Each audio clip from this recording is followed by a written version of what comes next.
자, 김태우 수사관에 대해서 이 국민권익위원장 박은정이 공익신고자가 맞다라고 하면서 청와대에서는 법원의 판단이 있어야 된다고 반발을 하는 일이 지금 벌어지고 있습니다. 권익위는 청와대가 유독 김태우한테만 엄격한 공익신고자의 잣대를 적용하고 있다, 이렇게 말을 하고, 청와대는 신고 내용이 사실인지 확인이 안 됐다, 권익위는 사실에 관계없이 보호되어야 된다, 이렇게 이야기를 하고, 법조계에서 일반론은 청와대의 반박은 월권이다, 그래서 기준을 공익신고자에 대해서 정부가 엄격하게 적용을 하게 되면 공익신고가 위축될 수 있다, 이런 우려가 지금 등장하고 있습니다. 자, 그러면 김태우 수사관에서 지금 가장 중요한 것은 공익신고자라는 사회적 지위를 권익위원회에서 언급한 부분은 하나의 성과라고 봐집니다. 박은정이 하고 싶어서 한 게 아니라 워낙 압박을 많이 느끼다 보니 이 문제에서 잘못하면 자신의 인생에 대한 여러 가지 총체적 부인이 될 수 있다는 부분을 우려했던 걸로도 보입니다. 저도 뉴스 브리핑에서 이 박은정에 대해서 똑바로 하라고 몇 차례 이야기를 했습니다. 자, 그런데 제가 아침에 김태우 씨 변호인과 좀 통화를 해 봤는데요. 자, 김태우 씨 변호인은 이런 이야기를 하고 있습니다. 지금 수원지검에서 김태우 씨가 피의자로, 피고발인으로 조사받고 있는 핵심은 기밀 누설죄다.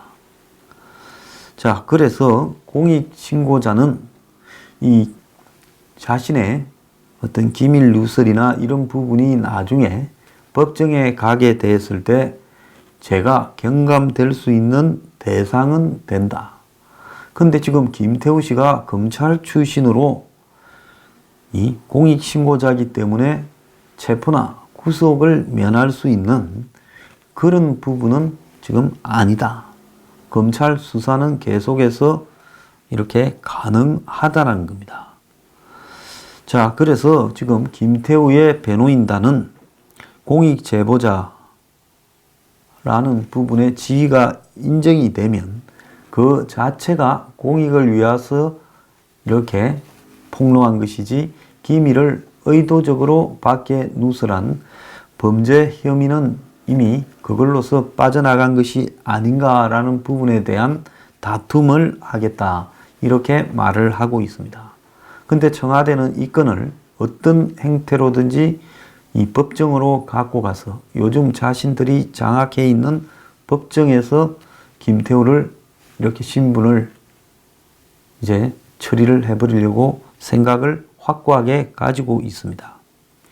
자, 권익위원회가 한마디로 그래도 눈꽃만한 양심이 있어서 김태우를 공익신고자라고 했지만은 김태우가 사실상으로 일반 공익신고자가 받는 그런 법적 보호행위나 더 나아가서 지금 검찰에서 징계를 받고 해직되고 한 부분에 대한 보호는 지금 적용되지 않는다라는 부분입니다. 자, 그런데 여기서 이제 검찰이나 청와대가 어떻게 나올 것인가? 이제 우려하고 조심해야 될 부분은 별건 수사를 할 가능성이 있다는 겁니다.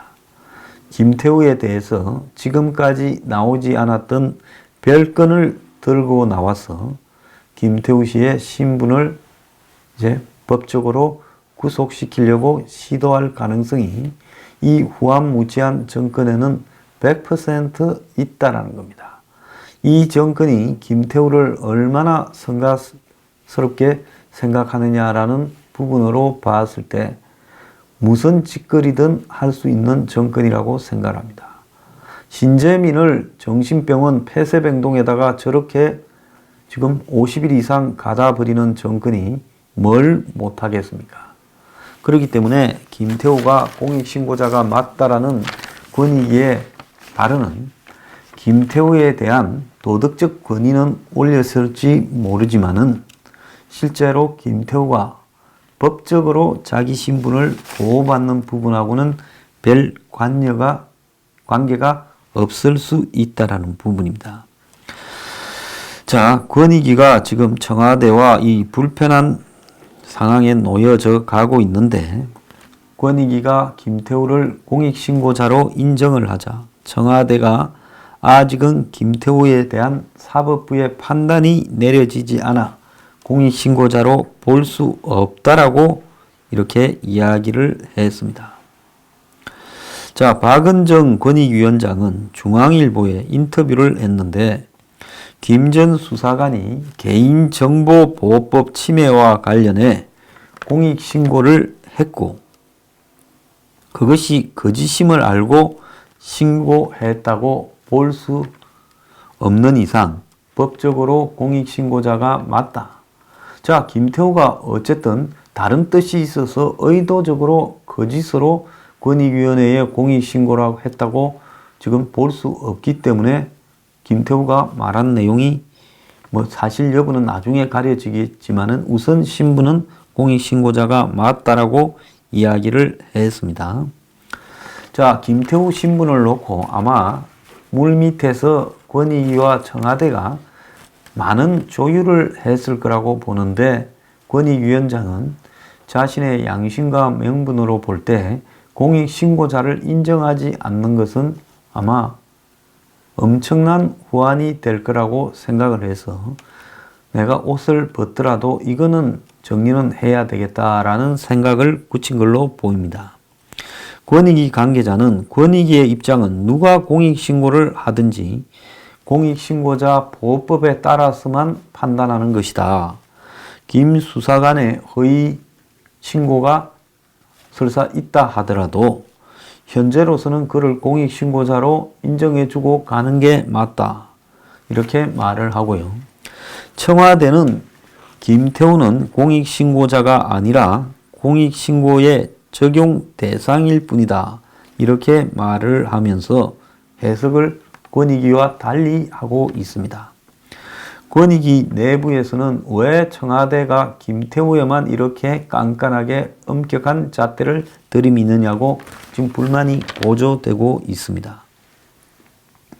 자, 김태우가 권익위원회에 신고한 내용은 1월 8일 날 청와대 민정수석실이 330개 공공기관에 야당 성향 임원을 조사를 시킨 사실이 정치 성향 등을 이렇게 파악해서는 안 되는, 즉 이 공직자의 정치 성향 부분은 매우 민감한 부분이기 때문에 이런 것을 다루어서는 안 된다라는 개인정보보호법에 정면으로 위반을 하는 부분이 지금 발생을 했다는 겁니다. 그렇기 때문에 이런 내용을 정부가 위반되는 일을 시켰다는 것을 신고했으면 그것은 공익신고로 봐야 된다 하는 입장입니다. 즉 330개 공공기관의 감사, 그 다음에 기관장 등 660명의 정치적 성향이나 그 배경을 조사하라고 이렇게 시켰다. 그걸 신고한 거죠. 그래서 김 수사관은 여기에 대해 더해서 박영철 반부패 비서관, 조국 민정수석 2명을 직권 남용과 직무유기 혐의로 권익위에 부패 신고를 한 부패 신고자로도 인정을 받았습니다. 법률상 직권 남용은 공익 침해 관련 법률에 포함되지 않아 부패 신고법에 따라 처리가 됐다는 겁니다. 그러니까 개인정보보호법과 부패 신고법에 따라서 이렇게 공익신고자와 부패 신고자로 인정이 됐다는 겁니다. 자, 공익신고자 보호법에 따르면 신고자가 개인정보보호법 등 284개의 법률과 관련한 공익침해 신고를 할 경우 신고 내용이 거짓이라는 사실을 이렇게 확실히 인지하지 않는 한은 공익신고로 인정을 한다는 겁니다. 그러니까 공익신고는 포지티브가 아니라 네거티브, 한마디로 인정이란 거죠. 그래야 공익신고자의 신변 보호나 이 인권 침해가 되지 않지요. 왜냐하면 공익신고자라는 것은 기업의 문제를 신고하든 공무원의 문제를 신고하든 군대의 문제를 신고하든 어쨌든 공익신고한 사람은 여러 가지 불이익을 겪을 수밖에 없는 거대한 조직을 상대로 내부 고발한 부분이기 때문에 이런 공익신고자에 대해서 포지티브, 즉 뭐가 확실히 있어야 신고된다 하면 누가 신고를 할 수 있겠습니까? 그러니까 네거티브로 내가 신고하는 말이 거짓이라는 부분을 너가 지적하지 못하면 그는 공익신고자가 된다 하는 것이 공익신고에 관한 기본적인 법적 성격이라는 것을 잘 이해해야 되는 겁니다. 그래서 신고 여부가 사실인가 아닌가는 나중에 이제 법원에 가서 가려지겠지요. 그러면 가려질 때까지는 공익신고자가 맞다라는 겁니다. 자, 그래서 신고 내용의 사실 여부가 공익신고자를 결정하는 게 아니라 법률상 공익신고자는 거짓이라고 판단할 수 없는 공익신고를 한 사람이다. 이런 겁니다. 그래서 김 수사관은 공익신고자가 맞다라는 게 박은정 위원장의 지금 판단입니다. 자, 대한변협 김현 회장은 공익신고 행위를 폭넓게 인정해 사법부의 판단 전에 공익신고자를 보호하는 것이 공익신고자 보호법의 취지다라고 말을 하며 공익신고자의 기준을 제가 앞에서 말한 것처럼 포지티브하게 적극적으로 해석을 하면 공익신고가 위축될 우려가 있다. 당연히 그렇겠지요. 그런데 청와대는 김 전 수사관의 공익신고 내용이 사실인지에 대한 사법부의 판단이 내려진 상태가 아니다. 그래서 김 전 수사관은 공익신고자가 아니라 법상 공익신고 적용 대상이 된다라는 것에 불과하다라고 반박을 합니다. 지금 이 청와대에 있는 사람들이라는 게 법적인 해석에 있어서 아주 초보자 수준도 못 벗어나고 있다라는 생각이 드는 겁니다. 청와대가 공익신고자 보호법에 대해서 한번 제대로 읽어보기나 했나? 거짓이 아니라고 권익위가 즉각 입증하지 못하는 한 신고하면 공익신고자가 되는 거고, 그래서 적용 대상이 아니라 공익신고자로 돼 있다가 나중에 법적 판단이 내려지면 공익신고자로 최종 확인되는가, 아니면 법적으로 공익신고자가 아니다라고 내려지면 그때는 공익신고자의 위치에서 탈락하는 겁니다. 정말로 돌대가리가 아닐 수 없습니다. 자, 그러면서 청와대는 김 전 수사관이 권익위에 신고한 검찰 징계 불이익 금지 요청을 권익위가 기각한 것도 김 전 수사관이 공익신고자가 아니라는 근거다라고 말을 하고 있습니다. 자, 권익위가 김 전 수사관을 공익신고자로 인정할 경우 국민들이 그의 폭로를 사실로 믿을까 우려된다. 겁은 더럽게 많아가지고요. 그런데 권익위는 불이익 금지 신청의 경우 공익신고와 대검찰청 징계 간의 인과관계가 입증되지 않아서 기각한 거라며 공익신고자는 맞다라는 거예요. 자, 보통 공익신고자가 자기 조직에서 잘려서 이제 공익신고를 이렇게 하지 않겠습니까? 그러면 공익신고자에 대한 조직 내의 신분도 유지시켜 주기도 하는데, 이제 이 건 같은 경우에는 워낙 예민한 건이니까 권익위원회가 이제 법적으로 공익신고를 했는데 이게 공익신고자가 아니라고 할 걸 입증할 지금 자신이 없으니까 할 수 없이 마지못해서 공익신고자로 인정을 하지만은 김태우 수사관에 대한 징계 등 불이익을 하지 말라고 하는 부분에 대해서는 그건 또 정권의 편을 살짝 들고 있는 거죠. 그래서 이 위원회가 최소한의 김태우 수사관의 법률적인 어떤 인정을 했는데 그건 안 할 방법이 없어서 한 겁니다. 청와대는 그조차도 하지 말라는 겁니다. 청와대는 김태우 씨가 공익신고자로 인정될까봐 기밀 누설로 징계한 게 아니라 건설업자한테 골프 접대를 받았다.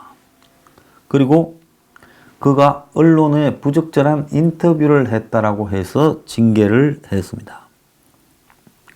법조계에서는 청와대가 김태우 씨에 대한 공익신고자 인정에 대해 권익위원회의 유권 해석을 반박하는 것 자체가 월권이라는 겁니다. 이 성영훈 전 권익위원장은 사법부의 판단을 기다릴 때까지는 공익신고자로 인정을 해야지, 그것도 하지 않는다면 공익신고자에 대한 2차 피해가 발생할 수 있지 않겠느냐, 이렇게 우려를 했습니다. 자, 김태우 수사관이 공익신고를 한 내용이 옳으냐 그러냐는 것은 판사가 최종적으로 사법부에서 판결을 합니다. 그러면 그때까지는 아까 말했다시피 공익신고자 신분이 인정이 되는 거고, 만약에 김태우 수사관이 공익신고라고 신고한 부분이 사실이 아니라 허위사실을 이야기했거나 공익의 목적이 아닌 다른 목적이 있었다면 공익신고로 인정되지 않겠지요. 그렇게 되면 김태우 수사관은 불이익을 그때 가서 받으면 된다는 겁니다. 그 전까지는 형식적으로 공익신고자의 신분이고 무죄 추정의 원칙이 적용된다는 겁니다. 우리가 검찰에 의해서 구형을 받고 하더라도 최종적으로 판사의 판결이 확정될 때까지는 무죄 추정으로 가는 것과 똑같은 이야기입니다. 그래서 권익위의 주장에 아무런 문제가 없고요. 그야말로 최소한의 법률적인 이 규정에 의한 공익신고자의 지위라는 부분을 권익위가 인정해 줬을 뿐입니다. 그 인정 안 할 방법이 없으니까 인정을 했죠. 만약에 인정을 안 했다고 하면 권익위 자체가 제가 볼 때 조직이 문제가 될 수 있는 겁니다. 좌파들은 정치적으로 악용하는 김태우를 공익신고자로 인정한 것이 정치적이다, 이렇게 말을 하고 있는데, 어쨌든 청와대가 지금 권익위원회에다가 정치적 압력을 넣고 있다. 자, 김태우는 어디서 일한 사람입니까? 청와대에서 일한 사람이에요. 청와대가 자기가 시킨 부당한 짓, 이해 당사자죠. 권익위원회는 이거를 판단하는 1차 판단 기관이에요. 최종 판단은 어디서 해요? 법원에서 해요. 그러면 김태우가 내 개인적 이익이 아니라 사회적 공익을 위해서 청와대에서 벌어졌던 부당한 감찰 행태에 대해서 제가 신고한다 이랬을 때 청와대는 그 부당한 감찰 행위를 시킨 주체입니다. 범죄의 주체로서 공익신고된 사람이 나서서 김태우가 공익신고자가 아니라고 말을 하는 것이, 이것이 상식적이냐는 거죠. 무조건 청와대는 입을 쳐 다물고 있어야지요. 판단이 날 때까지는요. 나중에 조국이나 박영철이가 감방을 갈 수도 있습니다. 그 위에가 갈 수도 있어요. 그러면 그런 대상자들이 지금 나서서 떠들어대면서 권익위원회를 보고 자신들이 최고의 권력기관이라고 입 다물어. 미국 같으면요, 지난번에 FBI 국장이 트럼프한테 달라드는데 그거 보지 않았습니까? 법무부의 부장관이 트럼프를 특검을 시키는 부분에 말을 못하지 않습니까? 적어도 민주주의 시스템의 최소한의 이런 역할 분담은 존중이 되어야 그것이 민주주의 사회가 유지될 수 있는 겁니다. 설사 제도를 악용하는 사람이 있다 하더라도 그 사람은 악용에 대해서 나중에 더 큰 불이익을 받더라도 그때까지는 인정을 해줘야 된다는 것이, 그것이 민주주의 사회의 시스템이라는 겁니다.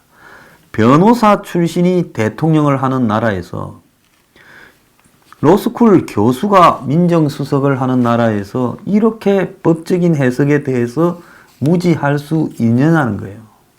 정말로 돌대가리가 아닐 수 없습니다.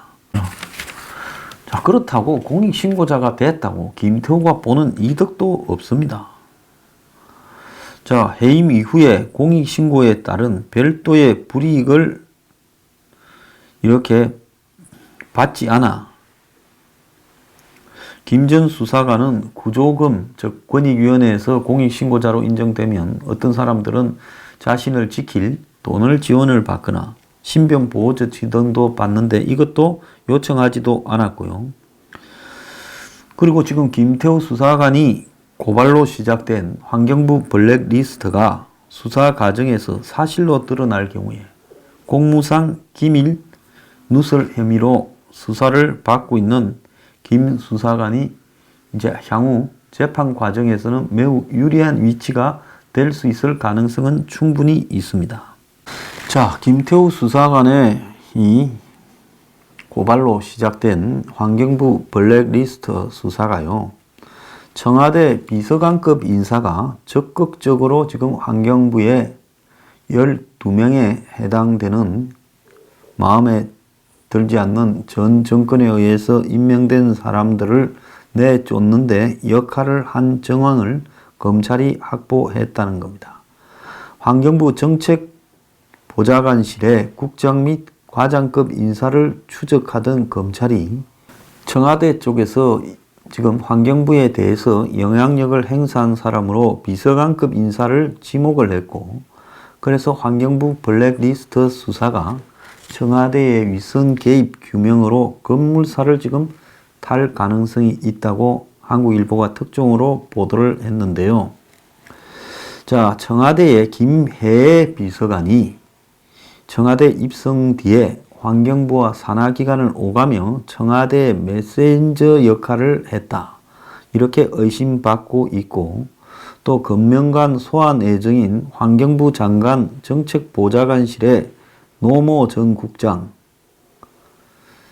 자, 1급 별정직 정책보좌관과 또 이모 전 과장, 상급 별정직 정책보좌관의 청와대 파트너가 이 김 비서관일 가능성이 높다라고 보고, 두 정책보좌관과 김 비서를 소환해서 조사하는 방안을 지금 청와대와 협의하고 있다는 겁니다. 자, 시민단체 출신 김 비서관은 기후환경비서관으로 청와대 근무를 시작했고, 노무현 탄핵 때 국회 통과에 반대하는 탄핵 무효 범국민 행동 공동상황실장을 지내기도 했다는 겁니다. 검찰은 환경공단 임원 공모 과정에서 김 비서관이 적임자를 환경부에 전달했는지, 1차 공모 당시에 적임자가 자신들이 밀은 사람이 안 되니 적임자 없다고 다시 뽑아라 한 건지 집중 추궁을 한다라고 지금 알려지고 있습니다. 그러니까 막 낙하산으로 청와대 내려 들어가고 공무원이 아닌 또 낙하산으로 환경부에 들어가고 이랬던 사람들끼리 서로 짜고 지금 이렇게 가지치기 하는 일을 했다, 이런 이야기가 나오고 있고요. 청와대는 이 김혜애 기후환경비서관이 청와대와 환경부에 대한 메신저 역할을 했다라는 한국일보의 보도에 대해 유감스럽다고 표현을 했습니다. 자, 뭐라고 하든지 청와대는 저런 식으로 말을 하는 기관이니까 우리가 이제 청와대의 블랙리스트의 영향력을 직접적으로 행사를 한 청와대 실무자가 확인이 되었다, 이렇게 지금 봐야 될 것 같습니다. 당의 청와대 특감반 의혹 진상조사단 김도읍 의원은 환경부 블랙리스트는 빙산의 일각이라고 하면서 국무총리실 산하, 경제인문사회연구원 즉 경사연 등 국책연구기관과 정부 산하기관에서 지난 정권 때 임명됐다는 이유로 어마어마하게 많은 기관장들을 내보냈다, 강제로 그렇게 공개를 했습니다. 그래서 23개의 국책연구기관장 중에 임기를 채우지 못한 사람이 12명이다라고 이렇게 이야기를 했습니다. 자, 이것뿐이겠어요? 각 정부 부서의 이야기를 다 까발려서 해보면 지금 보훈처에서도 그런 사람들이 숱하게 지금 등장하고 있지 않습니까? 거의 모든 정부 부서에서 이런 블랙리스트를 이렇게 진행했고, 이걸 다 합치면 이것만 하더라도 깜빵 갈 사람들이 버스 한 2대는 될 거라 보고 있습니다.